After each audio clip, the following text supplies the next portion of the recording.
مختلف باتوں یا مختلف طریقے سے اپنے مسئلے کو پیش کر رہا ہے تو اس کو سمجھو اور اس کو بھی دو. اور اگر کچھ نہیں دے سکتے، عام حالات میں لوگ اس کو بہت مائنڈ کرتے ہیں کہ یہ تو بیگرز ہیں اور ان کو تو عادت ہو گئی ہے اور یہ تو ہر وقت مانگتے ہی رہتے ہیں وغیرہ وغیرہ. تو ایسے میں فرسٹریٹ ہونے کی ضرورت نہیں. ہمارا دین ہمیں یہ سکھاتا ہے وَأَمَّا السَّائِلَ فَلَا تَنْهَرْ، سوالی کو مت جھڑکو، مت ڈانٹو، برا بلا نہ کہو، نہیں دے سکتے نہ دو.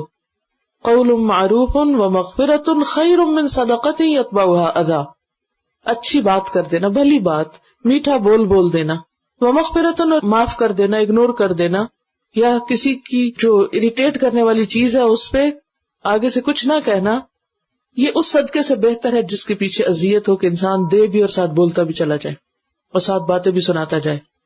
تو والسائلین، سوال کرنے والے. لیکن یہ یاد رکھیے کہ سوال کرنا ناپسندیدہ ہے، خاص طور پر وہ سوالی جو اپنا مال بڑھانے کے لیے سوال کرے، یعنی ہے اور پھر مانگے چلے جا رہا ہے. حدیث میں آتا ہے من سأل الناس اموالہم تکثرا، جو لوگوں سے ان کا مال مانگے اس لیے کہ اپنے مال میں زیادتی کر لے، کثرت حاصل کر لے، فإنما يسأل جمرا، تو وہ آگ کے انگارے مانگتا ہے. فَلْيَسْتَقِلْ أَوْ لِيَسْتَكْثِرْ، چاہیے کہ اس کی مرضی ہے تھوڑے اکٹھے کرے یا زیادہ اکٹھے کرے. یعنی اتنا زیادہ ناپسندیدہ ہے سوال، جبکہ انسان کے پاس ہو لیکن اپنا خرچ نہ کرے، کیا کرے؟ دوسرے سے لے کے خرچ کرے تاکہ اپنا مال جمع رہے، وہ زیادہ بڑھتا رہے اور مانگ تانگ کے گزارا کرے. ایسے بھی لوگ ہوتے ہیں نا جن کے پاس بہت ہوتا ہے لیکن وہ اپنے مال کو ہاتھ نہیں لگاتے، تو یہ بھی ناپسندیدہ ہے. والسائلین وفی الرقاب، اور گردنوں میں. گردنوں میں سے کیا مراد ہے؟ گردنیں چھڑانے میں. فک الرقاب ہے اصل میں، فق یہاں محذوف ہے. کیا رقاب، رقبہ، رقبہ کہتے گردن کو، اور گردن چھڑانے سے مراد غلام آزاد کرانا یا کسی کو مصیبت سے چھڑانا، کسی کا رینسم پے کرنا، یا کوئی کسی مصیبت میں آ گیا ہے یا کہیں پکڑا گیا ہے تو اس کی بیل کرنے کے لیے یا کسی بھی طرح کسی کی آزادی کے لیے کوشش کرنا اور اس میں مال دینا. وَأَقَامَ الصَّلَاةَ، اور نماز قائم کرے. نماز قائم کرنے میں، قائم کرنے سے مراد کیا ہے؟ اقامہ کا لفظ جو ہے نا وہ قیام سے، قیام کا مطلب سیدھا کرنا، یعنی درست طریقے سے پڑھنا مراد ہے. اور درست طریقے سے کیسے پڑھی جاتی ہے؟ جیسے نبی صلی اللہ علیہ وسلم نے پڑھی. آپ نے فرمایا سلو کما رأیتمونی اصلی، ایسے نماز پڑھو جیسے مجھے دیکھتے کہ میں پڑھتا ہوں. اور اس میں فرض اور نفل سب شامل ہے.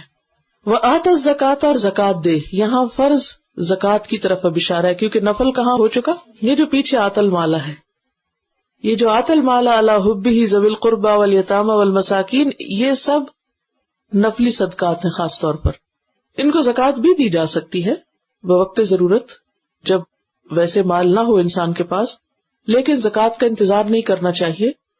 زکات اور زکات کے علاوہ بھی دے، لیکن زکات جو ہے وہ مستحق کو ہی دی جا سکتی ہے. زکات مسلمانوں کا مال ہوتا ہے جو مسلمانوں پر ہی خرچ ہوتا ہے، اور نان مسلمس کو نہیں دیا جاتا.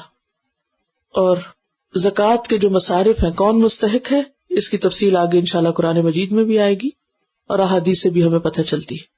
تو یہ بھی ایک بہت ہی اہم چیز ہے اور دین کا حصہ ہے. دین کے جو 5 پلرز ہیں ان میں سے ایک پلر ہے. اور کیا کریں؟ والموفون بعہدہم، اور وہ پورا کرنے والے ہیں اپنے وعدوں کو. کون؟ نیک لوگ. اب یہاں آپ دیکھیں کہ پہلے سنگولر کا صیغہ تھا، آمنا، آتا، اقاما، اور پھر آتا الزکات، اور پھر اس کے بعد والموفون بعہدہم جمع کا صیغہ آ گیا. اور وہ پورا کرنے والے ہیں، فل کرنے والے ہیں اپنے عہد کو. یعنی پوری مسلم سوسائٹی جو ہے اس کے اندر یہ کلچر ہونا چاہیے کہ وہ اپنی کمٹمنٹس کو نبھائیں، کیونکہ باقی کام تو آپ انڈیویجولی بھی کر سکتے ہیں. ایمان لانا اور اسی طرح مال دینا، یہ سب کام آپ اپنے ذاتی طور پر، انفرادی طور پر، پرسنل کر سکتے. لیکن موفون بعہد، عہد جب آپ کرتے ہیں تو دوسرا خود بخود اس میں بن جاتا ہے، یعنی 2 طرفہ ہوتا ہے. اور پھر عہد یا اللہ سے کیا جاتا ہے یا بندوں سے کیا جاتا ہے. تو عہد کسی سے بھی آپ کریں، خواہ اللہ سے کریں یا بندوں سے کریں، اس کو پورا کرنا لازم ہے. اللہ سے عہد کی ایک شکل تو وہ ہے جو عہد الست میں تھی، جو ہم نے اللہ کی بندگی اور عبادت کا وعدہ کیا تھا، اور اس کے بعد بھی انسان جو اپنی زندگی میں مختلف طرح کی نیتیں کرتا رہتا ہے اللہ کی رضا کے لیے، وہ بھی اس میں شامل ہے. اور اس کے علاوہ نظر پوری کرنا، اگرچہ پسندیدہ نہیں ہے بہت منتیں ماننا، لیکن اگر کسی نے مان لی تو پھر اس کو پوری کرنی چاہیے. تو والموفون بعہدہم، اسی طرح بندوں سے کیے ہوئے عہد بھی پورے کرنے چاہیے. اچھا، یہ جہاں تک اللہ سے عہد کا تعلق ہے تو اس کی مثال بنی اسرائیل کی بھی ہے، کیونکہ اللہ تعالیٰ نے پیغمبروں کی زبانی ان سے عہد لیا تھا، اور اسے پیچھے آپ پڑھ چکے ہیں، اوفوا بعہدی اوفی بعہدکم، میرے سے کیا ہوا عہد پورا کرو میں بھی کروں گا. اور بندوں سے عہد، اس میں خواہ بندہ کوئی مسلمان ہو یا نان مسلم، کسی سے بھی اگر عہد کیا جائے تو اسے پورا کرنا لازم ہے. حضرت انس کہتے ہیں کہ نبی صلی اللہ علیہ وسلم کا کوئی خطبہ ایسا نہیں جو میں نے سنا اور اس میں آپ نے یہ بات نہ فرمائی ہو، لا ایمان لمن لا امانت لہ ولا دین لمن لا عہد لہ. اس شخص کا ایمان نہیں جس کے اندر امانت نہیں، اور اس کا کوئی دین ہی نہیں جس کے اندر عہد کی پابندی نہیں. تو عہد کی پابندی دیندار ہونے کی نشانی ہے، علامت ہے. قرآن پاک میں اللہ تعالیٰ فرماتے وَأَوْفُوا بِالْعَهْدِ إِنَّ الْعَهْدَ كَانَ مَسْئُولًا، عہد کی پابندی کرو کیونکہ عہد کے بارے میں سوال کیا جائے گا. اور اس میں ہم یہ نہیں کہہ سکتے کہ اچھا وہ تو نان مسلم ہے تو اس پہ تو مجھ سے پوچھ نہیں، کیا فرق پڑتا ہے میں کروں یا نہ. نہیں، کہیں بھی آپ کوئی سمپل زبانی وعدہ کرتے ہیں یا لکھ کر کوئی کانٹریکٹ کرتے ہیں یا کسی بھی طرح کوئی معاہدہ کرتے ہیں تو اسے پورا کرنا ضروری ہے. ہاں، اگر اسے ختم کرنے کی ضرورت پیش آئے تو علل اعلان ختم کیا جائے گا، چپکے سے آپ ختم نہیں کر سکتے. تو والموفون بعہدہم اذا عاہدوا، جب بھی وہ وعدہ کرے اس وعدے کو انہیں نبھانا ہے. سورۃ المؤمنون کے شروع میں بھی وہ لوگ جن کی کامیابی کی اللہ نے ضمانت دی، قد افلح المؤمنون، ان کی ایک صفت یہ بھی بتائی گئی، والذین هم لاماناتہم وعہدہم راعون، وہ لوگ جو اپنی امانتوں اور اپنے عہد کی نگرانی کرنے والے. کیونکہ ہم سمپلی یہ نہیں کہہ سکتے اوہ میں بھول گئی، ہر روز صبح شام یہی ہمارا ایک تکیہ کلام بن جائے. کیونکہ اکثر لوگ عہد کی نگرانی نہیں کرتے کہ انہوں نے کوئی عہد کیا یا نہیں، اس کو یاد ہی نہیں رکھتے. تو اگر آپ کسی سے کچھ کمٹمنٹ کریں تو لکھ لیں. یہ کتنا زیادہ آج کل یہ ہوتا ہے کہ اپائنٹمنٹس کی ڈائری ہوتی ہے اور کیلنڈرز ہیں اور بے شمار طریقے ہیں. آپ کے کمپیوٹر کے اندر ایسی جگہ ہے، آؤٹ لک میں بنی ہوئی ہے کہ آپ کی ڈیلی کیا اسکیڈول ہے.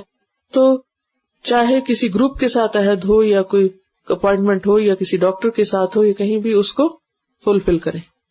والموفون بعہدہم اذا عاہدوا والصابرین، اور صبر کرنے والے. کس کی جمع ہے یہ؟ صابر کی جمع، پیشنٹ. آپ دیکھیے کہ ابھی تک تو ساری دینے کی باتیں تھی، یہ کرو یہ کرو یہ کرو، لیکن صبر جو ہے لینے کی ہے. کیا لینا ہوتا ہے صبر میں؟ دوسروں کی طرف سے آئی ہوئی تکلیف دہ باتوں کو سہ لینا. اب تک دینے کی بات تھی اور صابرین میں لینے کی بات ہے، اور لینے میں کوئی خوشگوار چیز نہیں ہے، بہت بھاری چیز ہے جس کا بوجھ اٹھانے کے لیے کہا جا رہا ہے. اور وہ کیا ہے کہ جب انسان کو کوئی مشکل پیش آئے تو اس وقت وہ اپنے آپ کو سنبھالے. صبر کا لفظی معنی عربی میں ہوتا ہے حبس. حبس کس کو کہتے ہیں؟ حبس گھٹن کو نہیں، حبس کا مطلب ہوتا ہے روک لینا. جب ہوا رک جاتی نا تو اس کو حبس کہتے ہیں. وہ مخصوص ٹرم ہے، لیکن حبس کا مطلب ہوتا ہے کسی کو روک لینا. تو یہاں صابر کون ہوتا ہے؟ جو اپنے نفس کو روک لے. کس سے؟ نیگیٹو ری ایکشن سے، حال دعائی کرنے سے، چیخنے چلانے سے، غلط باتیں زبان سے نکالنے سے. والصابرین، اور صبر کی ضرورت کب پیش آتی ہے؟ فی البأساء، جب کوئی جسمانی تکلیف ہو، جیسے کوئی بیماری ہو، بھوک ہو. کیونکہ پیچھے اللہ تعالیٰ نے فرمایا تھا نا وَلَنَبْلُوَنَّكُمْ بِشَيْءٍ مِنَ الْخَوْفِ وَالْجُوعِ وَنَقْصٍ مِنَ الْأَمْوَالِ وَالْأَنفُسِ وَالثَّمَرَاتِ وَبَشِّرِ الصَّابِرِينَ الَّذِينَ إِذَا أَصَابَتْهُمْ مُصِيبَةٌ قَالُوا إِنَّا لِلَّهِ وَإِنَّا إِلَيْهِ رَاجِعُونَ. تو یہی مطلب ہے یہاں صابرین فی البأساء. جب کوئی انہیں جسمانی تکلیف ہوتی ہے، غربت لاحق ہوتی ہے، مال ختم ہو جاتا ہے، جان چلی جاتی ہے، کوئی تنگی ہوتی ہے، اس وقت وہ کیا کرتے ہیں؟ صبر کا مظاہرہ کرتے ہیں. والضراء، اور دیگر ہارڈ شپس میں بھی وہ صبر کرتے ہیں. جیسے کوئی ذہنی ٹارچر ہے، کوئی تکلیف ہے، کسی کی طرف سے کوئی ایسی باتیں سننے کو مل رہی ہیں جو انسان کا دل چیر کے رکھ دیتی ہیں، تو ایسے تمام مواقع پر کس چیز کی ضرورت ہے؟ اپنے آپ کو تھام لینے کی، روکنے کی، صبر کرنے کی. وحین البأس، اور جنگ کے وقت. جنگ کا وقت ایسا وقت ہوتا ہے کہ جو سب سے زیادہ صبر کا تقاضا کرتا ہے، کیونکہ اس میں انسان کو جسمانی تکلیف بھی ہوتی ہے، ذہنی تکلیف بھی ہوتی ہے، خوف بھی ہوتا ہے، جان بھی جاتی ہے، مال بھی جاتی ہے. وہ جو ساری قسمیں ہم نے پڑھی تھی نا پیچھے کہ کس کس چیز سے اللہ آزمائے گا، وَلَنَبْلُوَنَّكُمْ بِشَيْءٍ مِّنَ الْخَوْفِ، تو جنگ میں کیا ہوتا ہے؟ خوف بھی ہوتا ہے. والجوع، بھوک بھی ہوتی ہے. وَنَقْصٍ مِّنَ الْأَمْوَالِ، بزنس بھی نہیں ہوتے، مال کم ہو جاتے. والانفس، جانیں بھی جاتی ہیں. والثمرات، پھل بھی تباہ ہوتے ہیں، ایکسپورٹ امپورٹ بھی ختم ہو جاتی ہے. تو یہ پیک کا وقت ہوتا ہے صبر کرنے کا، وحین البأس. اور پھر خاص طور پر جو لوگ خود جنگ میں شریک ہوں، یعنی جنگ کر رہے ہوں، تو ان کو اور بھی صبر کی ضرورت ہوتی ہے، کیونکہ انہوں نے اپنی جان ہتھیلی پہ رکھی ہوتی ہے. اس وقت انسان اگر بھاگ نکلے یا یہ کہ شور ہنگامہ کر دے. آپ دیکھیں کہ مثلاً اگر ایک جنگ میں ایک فوج جو ہے کہیں کھڑی ہے صف باندھ کے، اب تو خیر نوعیت بدل گئی ہے، لیکن جس دور میں قرآن مجید نازل ہوا تھا تو اس وقت تو فزیکلی لڑائیاں ہوتی تھی. تو اب اگر ایک صف بنی ہوئی ہے اور مقابلہ ہونے لگا اور ایک شخص رونا چلانا شروع کر دے تو نتیجہ کیا ہوگا؟ ساری فوج ڈی مورلائز ہو جائے گی، پینک کی کریٹ ہو جائے گی، لوگ دشمن سے لڑنے کے بجائے اس کو سنبھالنا شروع کر. اسی وجہ سے عورتوں پہ جنگ فرض نہیں، جہاد فرض نہیں کیا، کیونکہ وہ بہتا خون نہیں دیکھ سکتی. وحین البأس، اور خاص طور پر یعنی ایکسٹریم کنڈیشنز میں، عام حالات میں بھی، بأسا اور درا میں بھی، اور ایکسٹریم کنڈیشنز میں بھی، ان امور میں بھی صبر جو قابل برداشت ہوں، اور ان امور میں بھی صبر جو قابل برداشت نہ ہو. کیونکہ بہت سے لوگ اگر کسی تکلیف میں تو نہیں کہنا صبر کرو، تو کہتے بہت کر لیا، اب صبر نہیں ہوتا. تو یہاں کیا کہا کہ نہیں، اس کے بغیر کوئی اور آپشن ہے نہیں، وہ تو کرنا ہی پڑے گا. صبر کے بغیر تو گزارے، کیونکہ انسان جتنی بھی بے صبری مچا لے کیا نتیجہ ہوگا؟ مسئلہ حل ہو جائے گا. جو فوت ہو گیا وہ زندہ ہو کے بیٹھ جائے گا آپ کے رونے سے، چلانے سے؟ نہیں. جو بیماری آئی ہے وہ بھاگ جائے گی کہ یہ تو بہت رو رہا ہے مجھے جانا چاہیے؟ نہیں. جو چیز ٹوٹ گئی وہ اٹھ کے جڑ جائے گی. کسی نے کچھ کہہ دیا وہ اس کے منہ میں واپس چلا جائے گا؟ نہیں. جو ہونا تھا ہو گیا. اگر ایک غلطی ہو گئی تو اب دوسری تو نہ ہو. اگر کسی نے برا کیا میں تو نہ کروں. والصابرین فی البأساء والضراء وحین البأس اولئک الذین صدقوا، یہی وہ لوگ ہیں جنہوں نے سچ کہا، یہی سچے مومن ہیں. یہ ہیں وہ لوگ جو اپنے ایمان میں سچے ہیں، جنہوں نے اللہ سے کیے ہوئے اطاعت کے عہد کو پورا کیا. صدق کیا ہوتا ہے؟ حقیقت کے مطابق واقعہ، یعنی جو انہوں نے کہا کہ آمنت باللہ، اس کو پورا کیا. اولئک الذین صدقوا، اور یہ گواہی کس کی گواہی ہے؟ اولئک الذین صدقوا، اللہ کی گواہی ہے. ومن اصدق من اللہ حدیثا، ومن اصدق من اللہ قیلا، اللہ سے بڑھ کر کس کی بات سچی ہو سکتی ہے، کس کا قول سچا ہو سکتا ہے؟ یہ دنیا کی سب سے بڑی سند ہے، سب سے بڑا سرٹیفکیٹ ہے جو کسی کو ملے. یہ کئی ڈگریاں حاصل کرنے سے بڑی ڈگری ہے. بہت سے لوگ یونیورسٹیز میں پڑھتے ہیں، بڑی بڑی ڈگریاں حاصل کرتے ہیں، لیکن عملی زندگی میں فیل ہوتے ہیں. فیل، بالکل فیل. اتنا رتی برابر ان کے اندر پیشنس نہیں ہوتا. چھوٹی چھوٹی بات پہ بھڑک اٹھتے ہیں، آپے سے باہر ہو جاتے ہیں، ذہنی توازن کھو دیتے ہیں. بلکہ آپ نے دیکھا ہوگا کہ زیادہ تر ذہنی توازن وہی کھوتے ہیں جو زیادہ پڑھے لکھے لوگ ہوتے ہیں. کیوں ذہنی توازن؟ صحابہ کرام میں سے تو کسی کا ذہنی توازن نہیں کھویا گیا تھا، کیونکہ ان کا ایمان ایسا تھا، یقین ایسا تھا، اعتماد اللہ پہ ایسا تھا کہ بڑے سے بڑے شوق اور بڑی سے بڑی تکلیفوں کو وہ سہ جاتے تھے. اور صرف وہ سہتا ہے جس کے اندر لچک ہوتی ہے، جس کے اندر عاجزی ہوتی ہے. دوسرے لوگ سہ نہیں جاتے، وہ ٹوٹ جاتے ہیں. جس کے اندر اکڑ ہوتی ہے نا، اس کو جب کوئی شوق پڑتا ہے تو وہ کیا ہوتا ہے؟ Brookes down into pieces. لیکن جس کے اندر عاجزی ہوتی ہے، نرمی ہوتی ہے، جھکاؤ ہوتا ہے، وہ کیا کرتا ہے؟ سہ جاتا ہے. وہ بینڈ ہوتا ہے اور بینڈ ہو کے پھر ٹھیک ہو جاتا ہے. دوسروں کے اندر یہ خصوصیت نہیں ہوتی. تو اولئک الذین صدقوا، ایسے لوگوں کو اللہ اپروو کر رہا ہے. یہ ہیں سچے لوگ. اگر آپ بات بات پہ لوگوں کو ڈانٹنا شروع کر دیں، کسی کے اوپر چیخنا چلانا شروع کر دیں، کسی کے ساتھ لڑائی جھگڑا شروع کر دے تو یہ سب علامتیں سچا ہونے کی نہیں ہیں. ہم سب کو اپنے بیہیویئر دیکھنے چاہیے کہ ہم کس طرح بہیو کرتے ہیں. مختلف مواقع پر ہم کس طرح لوگوں سے پیش آتے ہیں.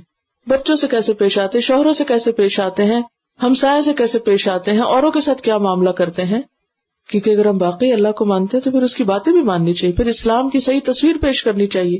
تو بتائیے, یہ جو میں نے کہا تھا کہ یہ آیت اسلام کی صحیح تصویر پیش کرتی ہے, اگر سارے مسلمان اس پر عمل کرنا شروع کر دیں تو کیا خوبصورت ترین نمونہ نظر نہ آئے. لیکن آج نہ تو ہم جانتے ہیں کہ سچے کون ہیں, اور نہ ہی ہم جانتے ہیں کہ ہم سے کہا کیا گیا ہے اور کیا کرنا ہے اور کیسے کرنا ہے اور کب کرنا ہے اور کتنا کرنا ہے. وَأُولَئِكَ هُمُ الْمُتَّقُونَ, اور یہی لوگ ہیں جو دراصل متقی ہیں, جو تقوی والے ہیں, جو رائٹیس ہیں. تو بر کی بات ہوئی, صدق کی بات ہوئی, تقوی کی بات ہوئی. تو جو شخص نیک بننا چاہتا ہے اسے چاہیے کہ وہ ان احکامات پر عمل کرے, اور یہ ہو نہیں سکتا جب تک کہ اس کے اندر اللہ کا ڈر اور تقوی نہ ہو. تو ایک اینڈ پہ بر ہے, دوسرے پہ تقوی ہے, ان دونوں کے بیچ میں صدق ہے. جس کے اندر بر کا جذبہ ہوگا اور گاڈ فیئرنگ ہوگا, وہی دراصل اپنی باتوں میں سچا ہوگا, اپنے اعمال میں سچا ہوگا. اصل میں ہم لوگ کیا سمجھتے ہیں کہ کسی ایک گروپ کے ساتھ مل جانا, کوئی ایک اپنا نام رکھ لینا, کسی ایک ڈائریکشن میں چل پڑنا, بس یہی نیکی. صرف ریچولز کی ادائیگی کو نیکی سمجھ رکھا ہے. جبکہ یہاں پر آپ دیکھیں کہ ایمان کے فوراً بعد دینے کی بات آئی ہے, پھر نماز زکوٰۃ کی بات آئی, اور پھر اس کے بعد عہد کی پابندی اور صبر وغیرہ. دیکھیں کہ ایمان اور تصدیق, ایمان کا معنی کیا ہے؟ تصدیق, کہ جو کہا اسے سچ کہنا, اسے سچا ماننا اور اس کے مطابق عمل کرنا. اس کو آپ ایک چھوٹی سی اگزامپل سے سمجھیے. آپ مثلاً ویدر نیوز سنتے گھر سے نکلنے سے پہلے سنتے ہیں, پھر کیا کرتے ہیں سن کے؟ گھر سے نکلتے وقت پھر کیا کرتے ہیں؟ اکارڈنگلی اپنا ڈریس اپ ہوتے ہیں, بندوبست کرتے ہیں نا. یہ جو آپ کا عمل ہے یہ دراصل آپ کی تصدیق ہے اس خبر کی جو ویدر فور کاسٹ پڑھ کر سنانے والے نے آپ کو خبر دی. تصدیق ہے نا. آپ نے اس کے مطابق فوراً اپنا عمل تبدیل کر لیا, اپنا لباس تبدیل کر لیا, پروگرام تبدیل کر لیا, کیا نا. اب آپ دیکھیے کہ اسی طرح اللہ کی طرف سے پیغمبر بھی ہمیں کچھ خبریں دیتے ہیں. نبی کا مطلب ہی کیا ہے؟ خبر دینے والا. انہوں نے ہمیں خبر دی, ہم نے خبر سن لی, اور سننے کے بعد بھی ویسے کے تیسے ہی رہے جیسے خبر سننے سے پہلے تھے. کیا ہم نے تصدیق کی؟ کیا اس کو سچا مانا؟ تو پھر ایمان کا کیا مطلب ہوا؟ یہ تو پھر ویدر نیوز سن کے بھی آپ یہ کہہ سکتے ہیں, وہ کئی دفعہ غلط بھی ہو جاتا ہے, چھوڑو پر ان کی باتیں, ایسے ہی چلو. اور جو ایسا کرتے ہیں وہ نقصان اٹھاتے ہیں.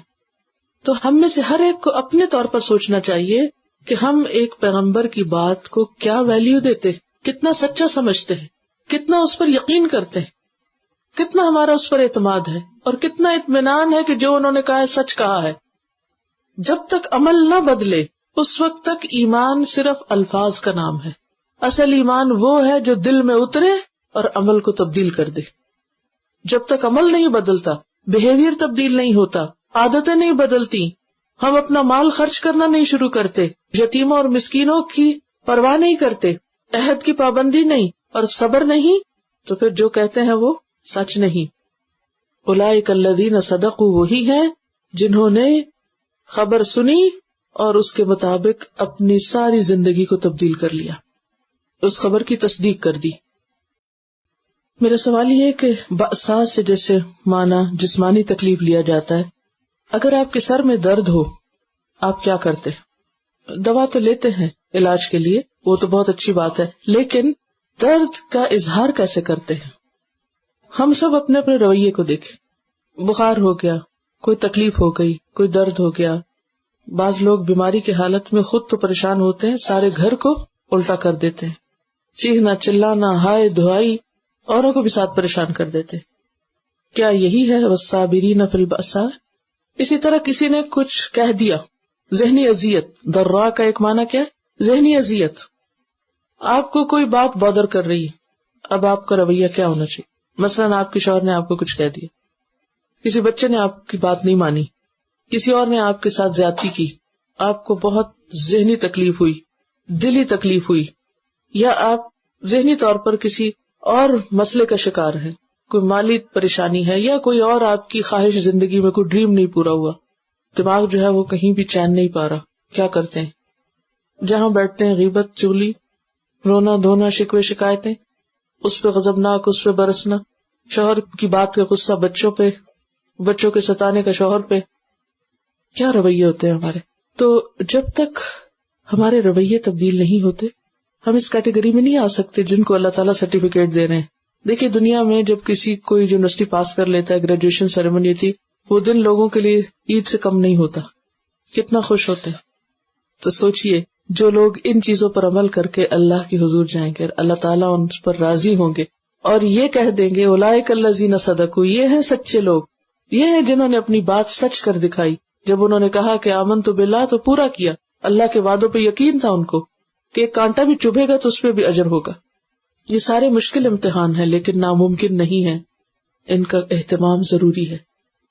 اور کوئی بات جو آپ نے تلاوت سنتے وقت محسوس کی ہو یا کوئی مثال دینا چاہیں، کوٹ کرنا چاہیں؟ ایک اور میرا سوال ہے، مثلا یہاں الکتاب کی بات ہے کہ کتاب پر ایمان رکھتے ہیں۔ عمومی طور پر ہم مسلمانوں کا کتاب کے ساتھ کیا رویہ ہے؟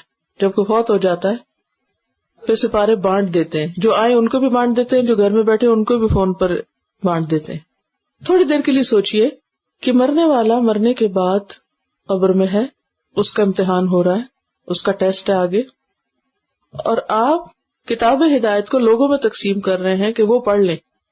یہ بالکل ایسا ہی ہے جیسے آپ کے بچے کا امتحان ہو، آپ کے بچے کا امتحان ہو اور آپ اس کے سلیبس کی کتاب ٹکڑے ٹکڑے کر کے، اس کی جلد کھول کے، چیپٹر کر کے، جو آپ کے گھر میں وزٹرز آئے ہیں ان سب کو ایک ایک چیپٹر پکڑا دیں، آپ کا بچہ امتحان میں پاس ہو جائے گا۔